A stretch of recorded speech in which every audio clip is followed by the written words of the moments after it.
अपने घर और ऑफिस को हरियाली से दे नया स्टाइल। पूजा प्लास्टिक के आकर्षक रंगों वाले प्लांटर्स, खूबसूरत hook pot planters, stylish wall hanging planters और भी बहुत कुछ। दिल्ली के जंतर मंतर पर सीजेपी प्रोटेस्ट ने देश की सियासत में एक बड़ा बदलाव किया।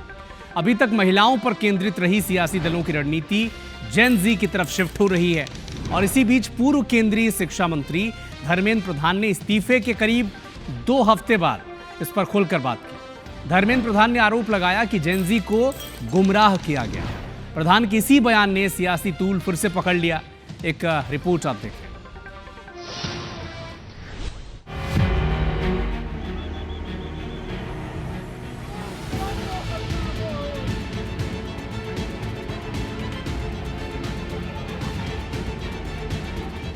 धर्मेंद्र प्रधान ने रिजाइन कर दिए।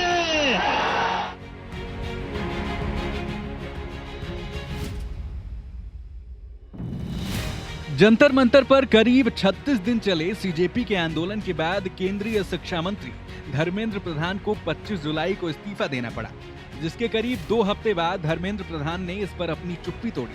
प्रधान ने कहा, भारत में हर साल कम से कम 2 करोड़ बच्चे पैदा होते हैं और उनकी आकांक्षाएं मेरे मंत्री पद से ज्यादा जरूरी थी, इसलिए मैंने प्रधानमंत्री से मुलाकात की और प्रदर्शनकारियों की मांगे मानने के लिए उनसे मंजूरी मांगी। पीएम सहमत हुए, फिर मैंने इस्तीफा दे दिया।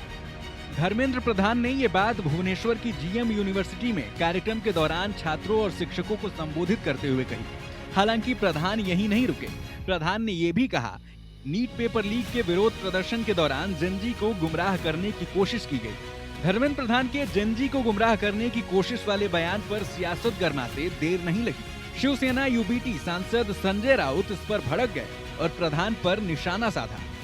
जेन जी भड़क गए आपकी वजह से। जिस प्रकार से आपने एजुकेशन मंत्रालय चलाया, नीट के पेपर लीक हो गए,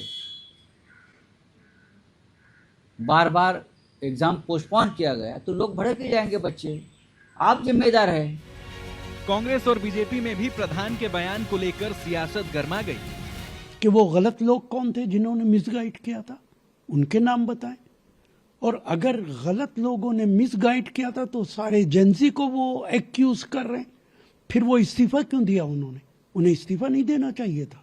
इसका मतलब है पूरी सरकार डर गई, पूरे मंत्रालय डर गए, प्रधान साहब डर गए और दबाव में आके उन्होंने इस्तीफा दिया है। तो देश की प्रधानमंत्री हमेशा बोलते हैं कि हमारी नौजवान नौकरी पे नहीं, नौकरी देने के लिए तैयार होंगे।